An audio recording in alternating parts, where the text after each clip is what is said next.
Good evening, everybody.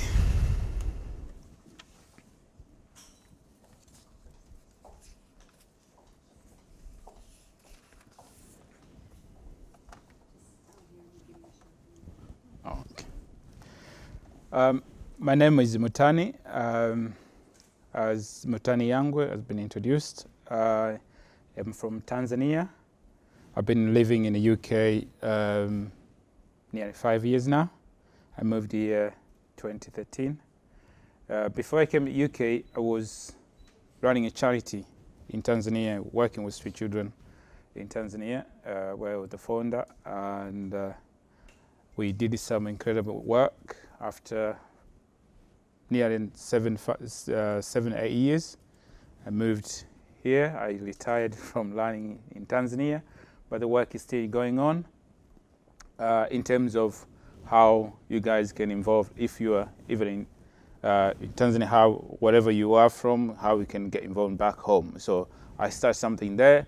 Now I'm at Build Africa after 3 years of studying here in the UK, and then I thought the best way I can continue giving back and help is to get involved in education charity. And I specifically chose Build Africa because in Tanzania we had, I think also in other many countries, we have a saying that when I was growing up, my parents told me that the only inheritance I can get is education. My dad or my parents told me they don't have money to give it to me, they don't have anything, but what they can give it to me was education. So that's what I got, and I still take that, and I feel like with Build Africa, I can support back those children in Africa, give them education, make them go to school. So that is about Build Africa, and here with me is my colleague Emily White. She also, she's my boss. She's the head of design and implementation program. What we do, some of the program we are running is, she's a guru of that. Been doing a lot of designing and a lot of working with our team in Uganda and Kenya, which we're going to talk about. And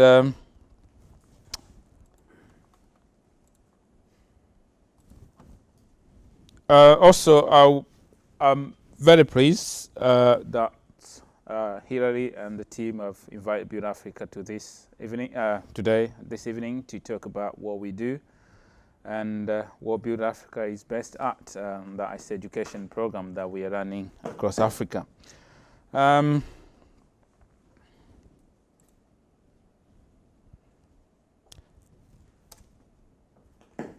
what is Build Africa? We believe Build Africa is a very small charity based in Tunbridge Wells.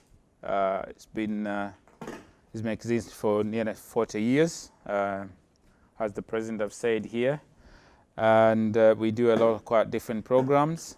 And but the center of everything we do, we believe that in the power of education to help to end poverty. That with education, we can end poverty. So we don't just, some people think that they thought that we're just building schools or classrooms and stuff like that. We do the whole, the education around the school. We work from home, we support families to get education, make sure that parents are educated enough to send the children back to school. But in schools also work with teachers, make sure that they got enough skills to support and help the children to learn. And also we work with the communities around to make sure the community understand what the school is about, and also they make sure that they help the children to learn. So that's what we do. Our approach, our work has two aims. The first is to improve access to education for children. And the second is to improve the quality of education that they receive.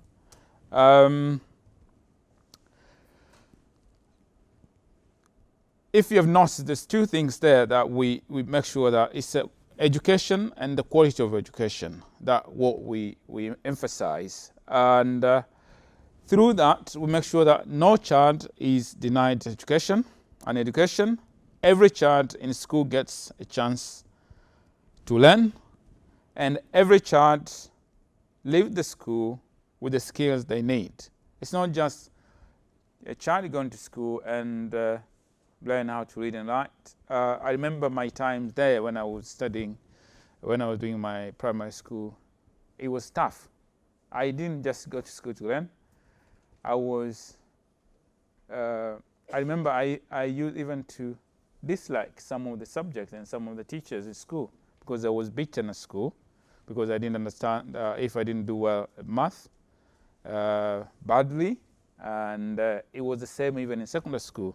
It made me dislike physics and chemistry. And that led me to leave the whole science stuff, because every time the teacher was coming in a class, he was ask you a question. If you don't answer the question, and you're in trouble. So we all do that. We make sure that children who are going to school, they don't just leave education. So we have different programs, make sure that teachers don't use those kind of, we call corporal punishment back in Africa, corporal punishment, to just make a child learn, to make sure that they use appropriate methods to teach children. So all in all is that every child in school, every child learning. If the child in school, make sure that the child is learning. But they also make sure that the parent understand what their children are learning, and the community support that. Where we work, as I said, we are a very small charity. We work in East Africa mainly, in Uganda and Kenya. We've been working in Uganda and Kenya for quite some time. We work in rural areas in Uganda, where, as many of you understand, some in Africa, most rural areas, the poverty, people are living below the poverty line. And also even there's no infrastructure, the life is tough.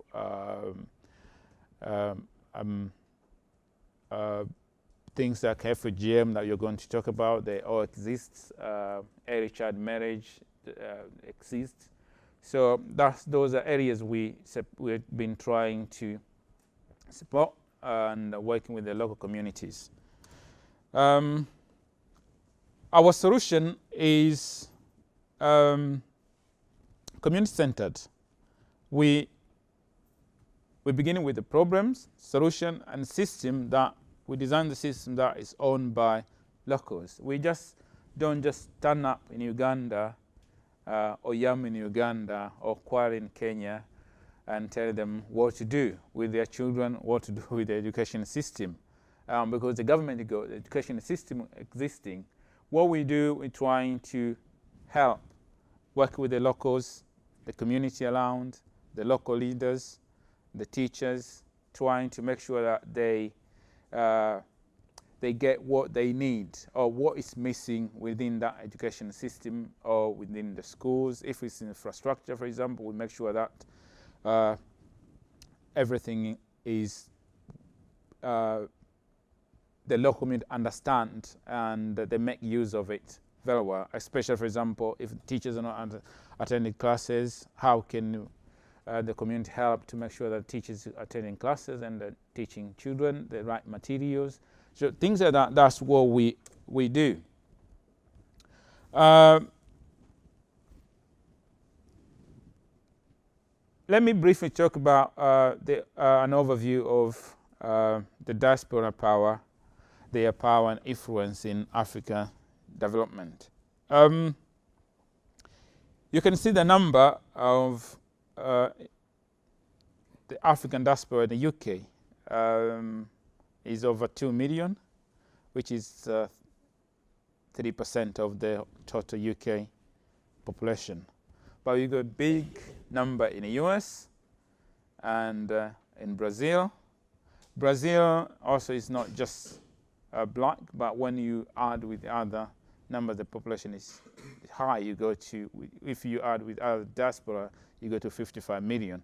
But the biggest number in Europe is in France, where is 8% of their 62 million population in France. But in the UK, 3%, 2 million, 60 million, 60 million Britons, people living in the UK, the total population, and then we have 2 million of diaspora in.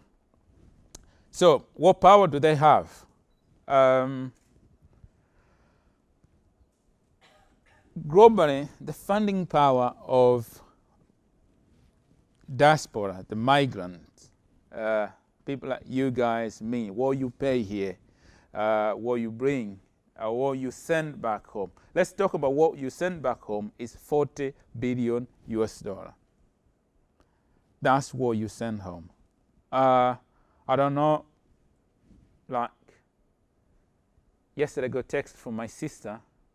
She was asking me for some money. So I'm going to send her some money. That's accounted there. A few months ago, sometime, I got a call from my mom.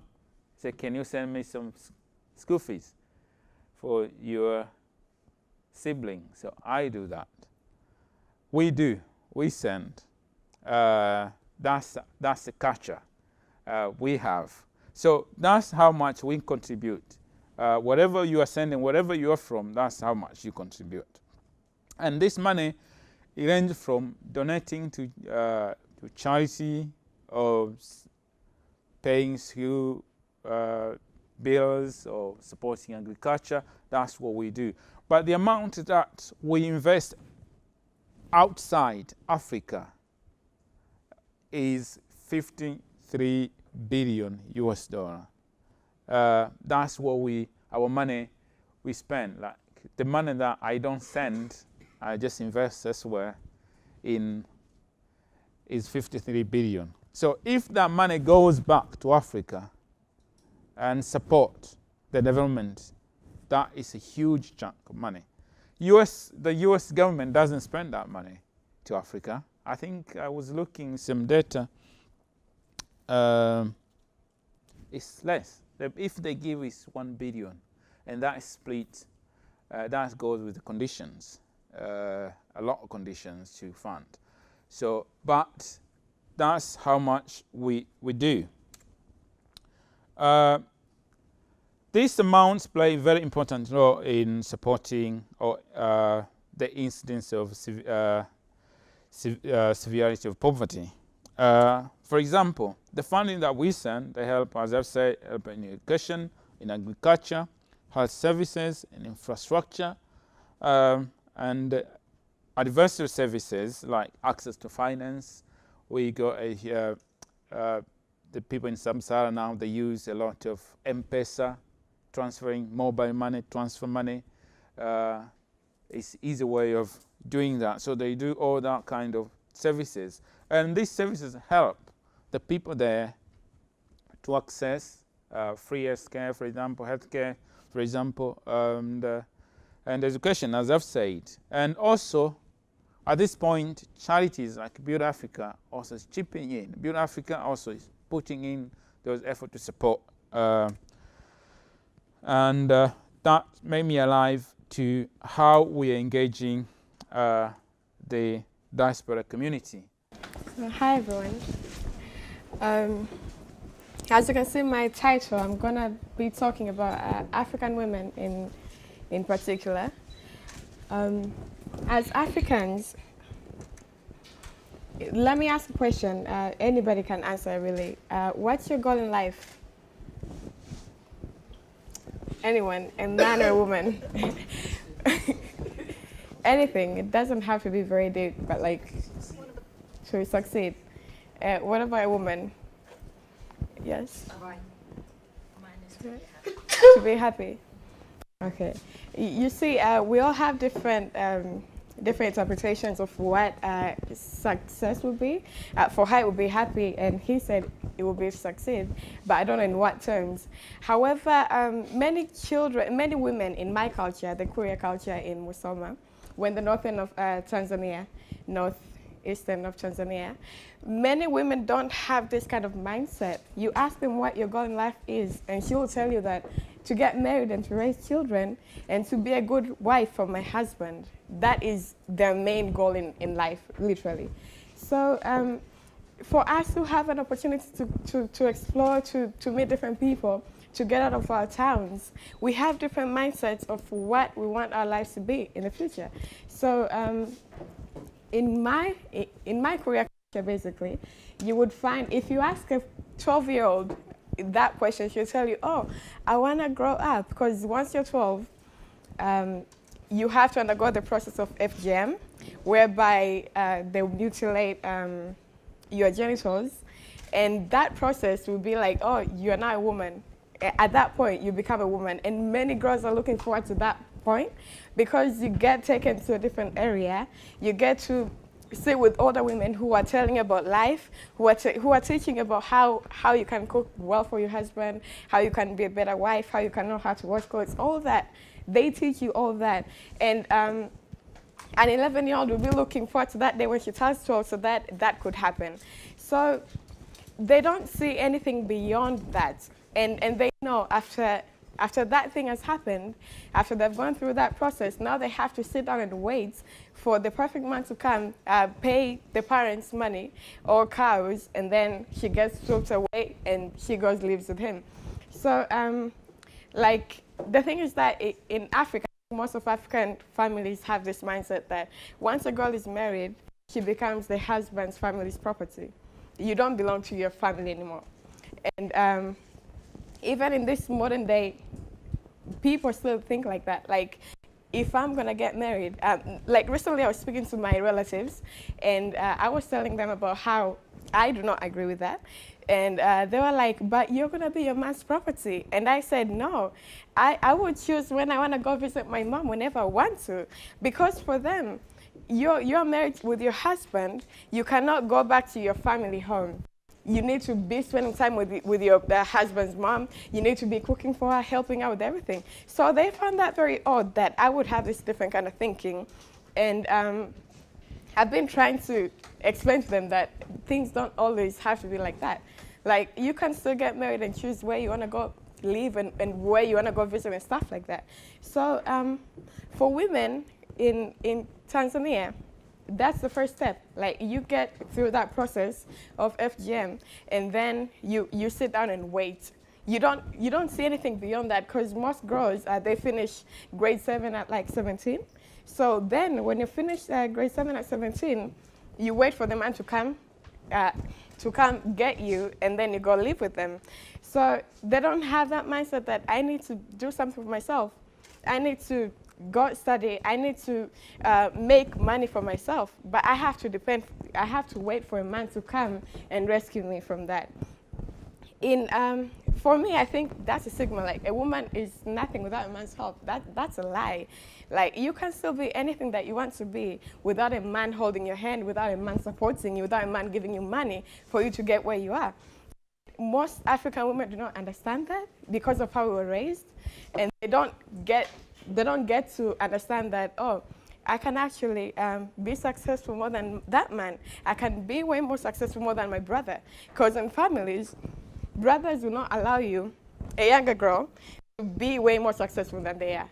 And that's, according to my experience, that's how it is. Because I have two older brothers, and they're hurt by the fact that I have my second degree at 22, and they're way older than me, and they don't even have a degree. And they complain to my dad, oh, you favor Mkami so much. And my dad is just like, because she listens, she does what I tell her to do, because I know life. And they don't listen, they don't get that point. So my dad has raised us to see women, he's made women see their worth. He's made us see our worth, and he's always treated us equally to our brothers. That's what my dad has done. He's always made sure that I get the same education as what my brother has gotten, and I've gone to the best schools that my brothers have gone to. But then they see the world in a different way, and for me, that confidence from my dad, it made me where I am today, that I know that I I can be anything that I want to be. And at the same time, I can also get in the kitchen. I can cook, I can clean, I can do all these things for myself and not for the man. And my mom did not teach us that, oh, you have to wake up early in the morning because what is your husband going to eat? No. She said, you have to wake up early in the morning. The Bible says so. As a strong woman, you need to be able to wake up in the morning, do your things so that your day could go smoothly.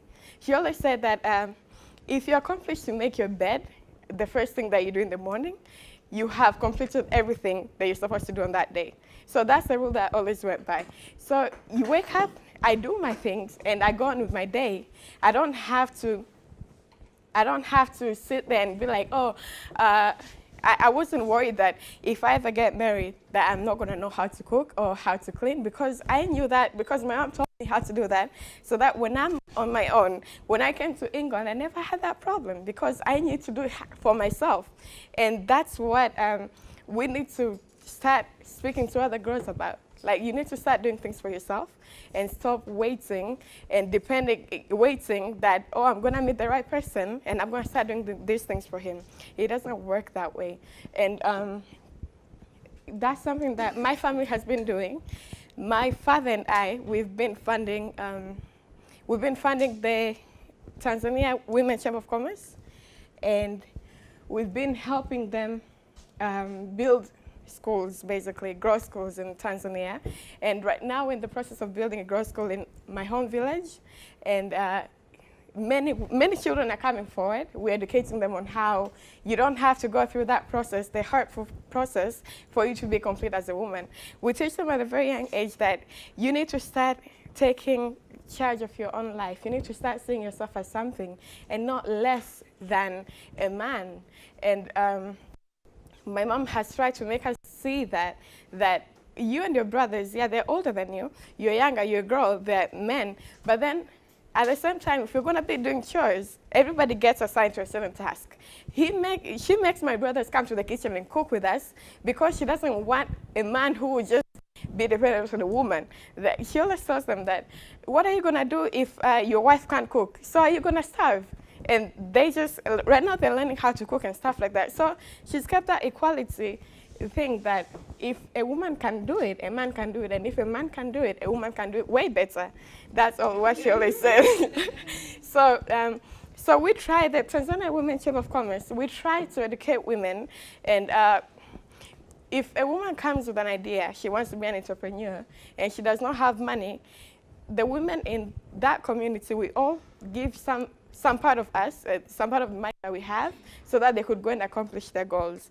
And we have exhibitions like every once a year, whereby we have showcases, and all women who come and show their products, you buy from them, you buy and you talk to them about it, and all the women will be talking to younger girls about what life is and what to expect when you grow up and stuff like that.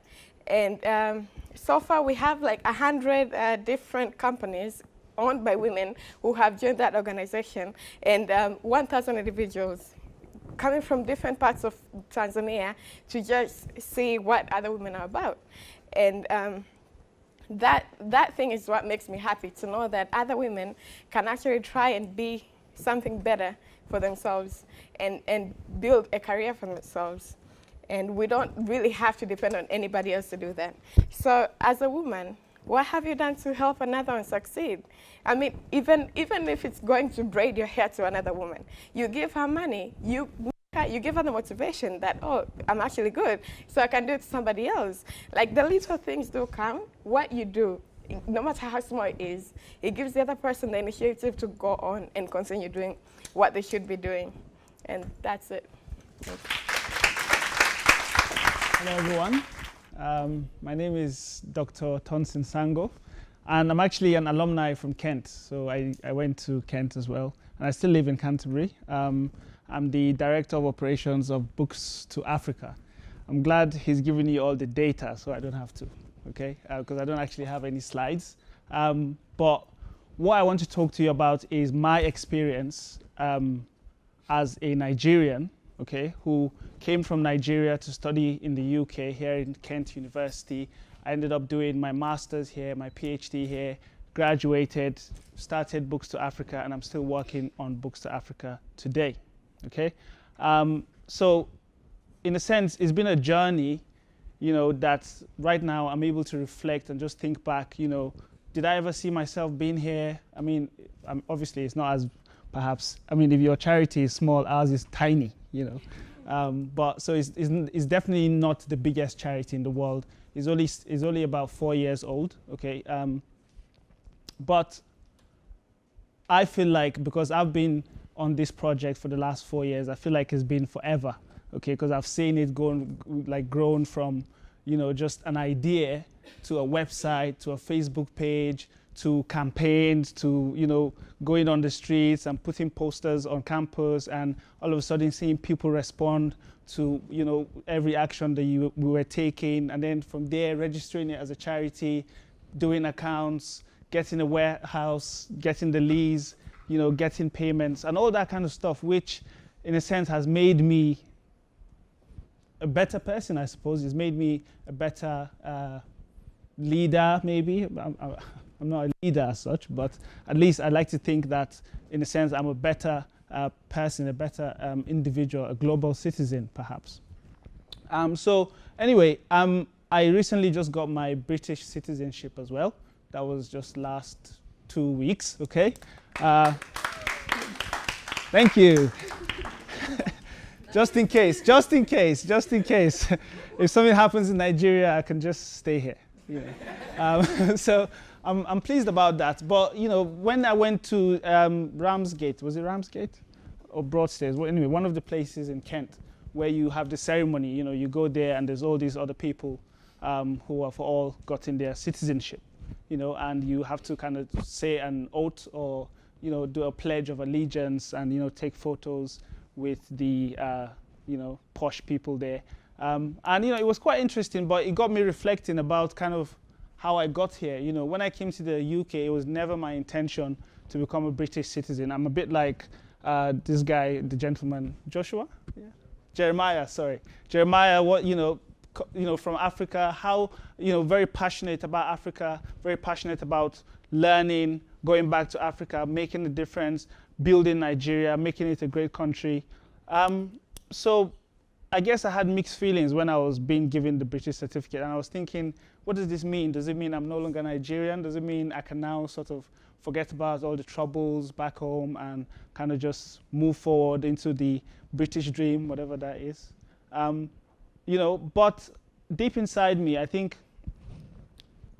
at the core of who I am is this idea of education, okay? And like what you were saying, education is absolutely key, because I wouldn't be here, none of us will be here if we didn't want an education, if we didn't come to university, if we didn't think that education is something important for our lives.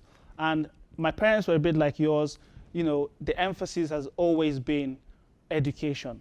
You know, my dad always says to me, when I die, I'm not going to leave anything behind for you guys. Okay, so the only thing I can give you is to send you to school.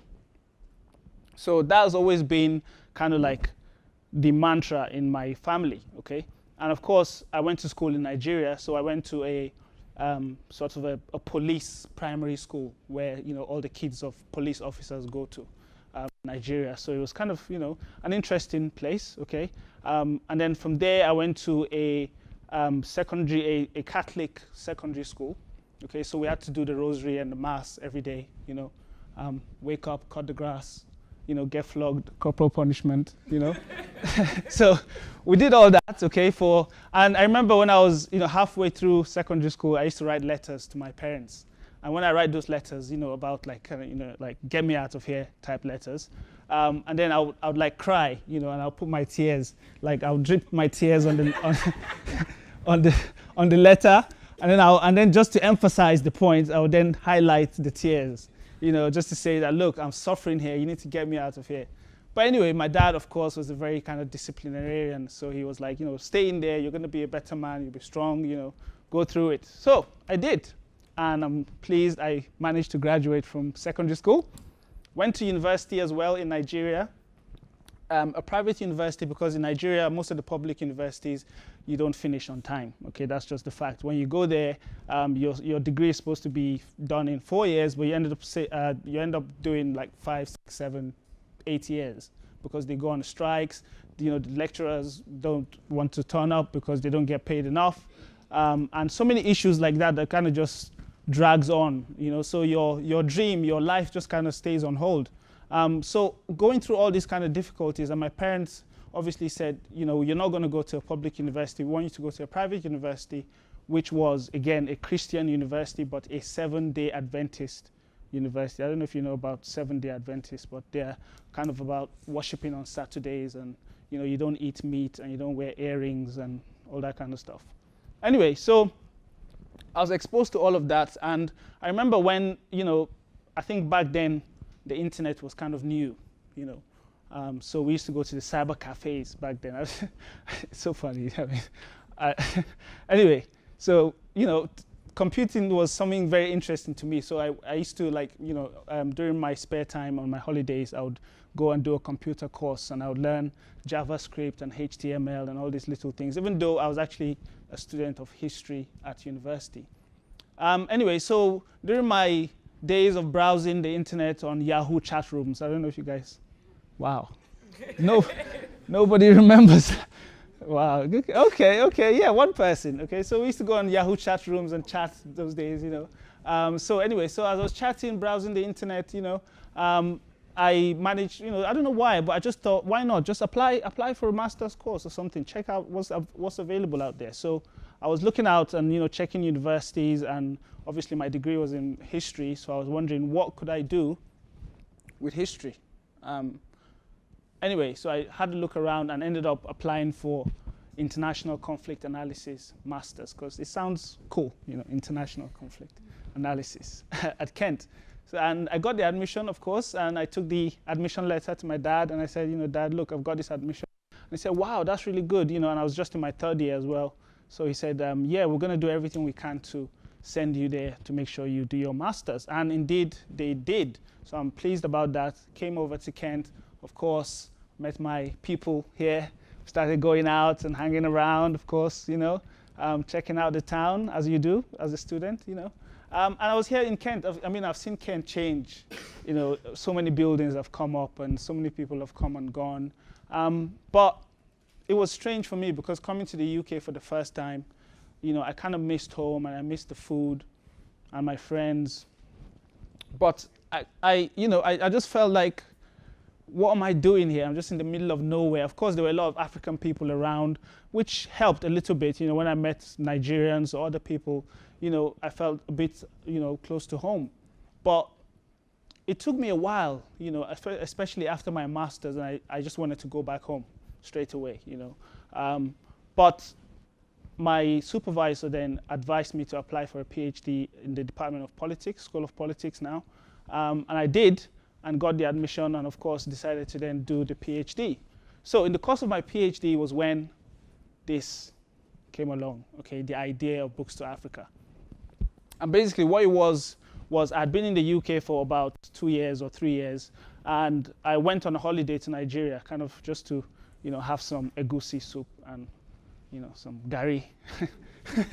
So when I was in Nigeria, I went to my village in northern Nigeria and kind of went back. And, you know, we went to play football with the lads, you know, and it was, you know how African pitches are. I don't know if you play football, but it's just basically sand and loads of stone and bumps.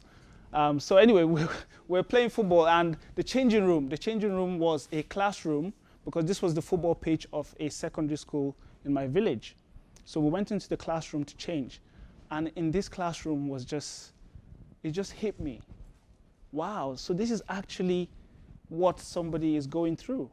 Like, this is someone's classroom. It was bare. It had nothing, basically stones on the ground. People were, you know, students had to sit on the ground. There was no chairs, no furniture, nothing, you know, no windows even, you know, mud blocks. And literally people were just struggling, changing. And, you know, I took pictures of that classroom. You know, there was a blackboard and some calculations on the blackboard. And it just hit me, you know, wow, this is my village.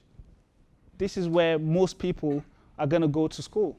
And of course, I'm here at the University of Kent, and look at this room. I mean, all the nice chairs, you know, the projector, the internet, everything just working the way it's supposed to be.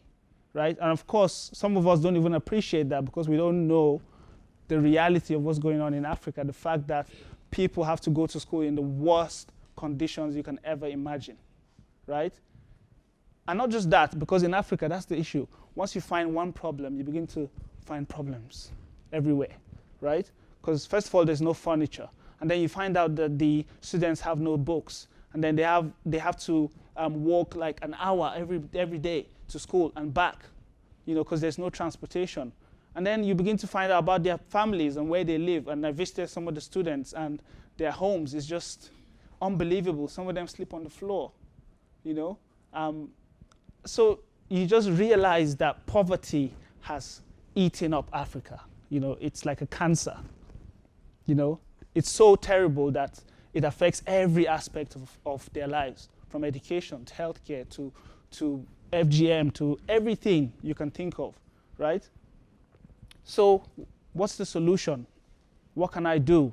Okay, so I came back and sat down with my brother. My brother is an IT guru, as it were. So we sat down, we started brainstorming, and we realized that actually here at the University of Kent, every year students are throwing away books in the bins. And not just books. I picked up a laptop one time. A laptop, which, by the way, I sold, I must say. Right? Because, those days were hard. But people are throwing away stuff. Go to Wolf College every summer, at the end of every summer in July. Sorry, not July. When did they leave? Postgrads. They leave at August or something, right? Every August, just go over to Wolf College. Look at the waste. Look at the laptops. Look at the TVs. Look at the books that are being thrown away. And these things, where are they going? To landfill, right? Bad for the environment. And bad for morality, for common sense, right? So we decided, okay, let's collect 1,000 books. Okay, go around campus, talk to some of the lecturers. Sorry, yeah. Talk to some of the lecturers, get books from students, get what we can. Just send it to this one school in my village, and then hopefully it would have made a difference. Okay, so we put together posters and went around campus, putting it in the library and everywhere else that we could. Of course, with our own money, we printed the flyers and all that. And people started to contact us. People started to email us. We were surprised. We thought, well, 1,000 books is a lot of books. If we can get 1,000, that's like we've changed the world. But to our surprise, 1,000 books happened in a week. Okay, in a week, we collected over 1,000. And our my student flat was packed all of a sudden, books everywhere. People were wondering what's going on. And then next thing we know, because we then opened a Facebook page and people started contacting us from Canterbury, from schools in Canterbury. And next thing we know, a school called us one time and said, I don't know if you know Barton Business Grammar School, anyone? Anyway, so they called us and they said, we're getting rid of our entire library. Entire library. I was like, really? Okay, let me come over and have a look. So I went over, okay, and truly, I tell you, the whole library, the shelves, the books, the computers, the chairs, everything was going. And of course, I was so excited. I was enthusiastic. I was like, yes, this is it. Without thinking about it, of course. Packed everything into boxes, got a van, paid the guy 50 quid, went over there, loaded up everything into the van, brought it to my student flat. Right? And by the way, I was living upstairs, so we had to take these boxes, okay, me and my brother and a couple of guys, upstairs, arrange them I had one of the bigger rooms in, what's it called now, Beverly Farm then. It used to be a student flat. Anyway, packed full of books. Now we have a problem, okay? Because you have too many books, it's becoming a health and safety problem. The university campus, the accommodation office are trying to kick me out of my accommodation. Okay, so we had to make a decision. Are we going to go forward or go backwards? So it was at that point that we said, okay, we need to go forward, right? We need to get these books out, get them somewhere. So we rented storage in Dover, got a van, moved everything there, stored them in a storage, was paying about £80 a month from our personal funds. Okay? So if you're asking yourself, what can you do? one person is enough. One person who wants to make a difference is enough. Okay, and like she was saying earlier, even if it's something little, it doesn't matter. Okay, if you can do something small, it's better than nothing at all. So anyway, the long story short is we moved to storage, and of course we continued collecting books. All of a sudden, now we have a website, now we have Google ads, now we have Facebook advertising. Now people are calling us every day from across the country, beyond the UK, trying to give us books, publishers, okay? We spent about 3 years in storage containers, literally outside, okay? Now imagine for those 3 years, okay, I managed somehow to finish my PhD amidst all of this, okay, which was really God's grace. So thank God for that. But finished that and used to go to Dover every day, okay, open the containers, go in there, open the boxes, trying to scan them, checking the books, trying to see anything. Anyway, so along the way, we had to come up with ideas. How are we going to pay for the storage? How are we going to ship the books? It's getting expensive. You know, it's going to be a problem. And so we had to come up with solutions. The solution was we have to sell some of these books or sell what we can, at least, at most 20% of the books we tried to sell on Amazon, on eBay. Sooner or later, we found a supplier, like a wholesale buyer, who started buying certain books wholesale from us. That was now paying the storage, it was now paying for the transport to Dover. You know, so we had to innovate and in order for this organization to grow. And of course, we're very enthusiastic. If it was up to us, we'd just get the books, ship them to Africa, everybody's happy, problem solved. But of course, it's expensive to ship to Africa. Now you're talking about shipping fees, clearing fees, documentation, and all the corruption, by the way, that when you arrive at the Lagos port, they're going to start telling you, Oga,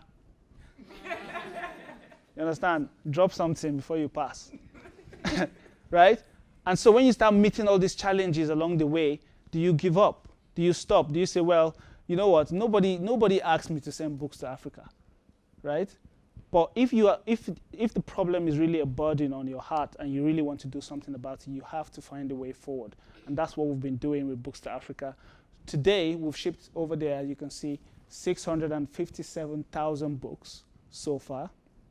Right now, we've managed to move out from our container in Dover, and we've actually rented a warehouse in Canterbury, okay, just on New Dover Road, which is a really large warehouse. I mean, it can take over 300,000 books. And right now, I promise you, right, this guy was there the other day, is packed full of books right now, okay? So what am I saying? A lot of the students at Kent, they've helped us with sorting some of the books. And really, that's what we do on a day-to-day basis. We go over to the warehouse, we check books, we try to find books that we can sell just to be able to keep this charity going. And of course, at some point, perhaps we're going to get the kind of funding that Build Africa is getting, but we haven't got to that point yet.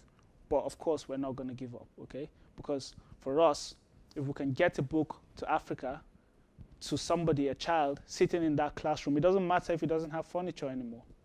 It doesn't matter if he doesn't have a computer anymore. It doesn't matter if he's poor. If he can have a book, then he has a chance to beat that poverty, okay? He has a chance to study. Maybe come to the UK and become a British citizen one day. Okay, so thanks for listening. And please, if you want to volunteer with Books to Africa, speak to me or go on the website, okay? Cheers.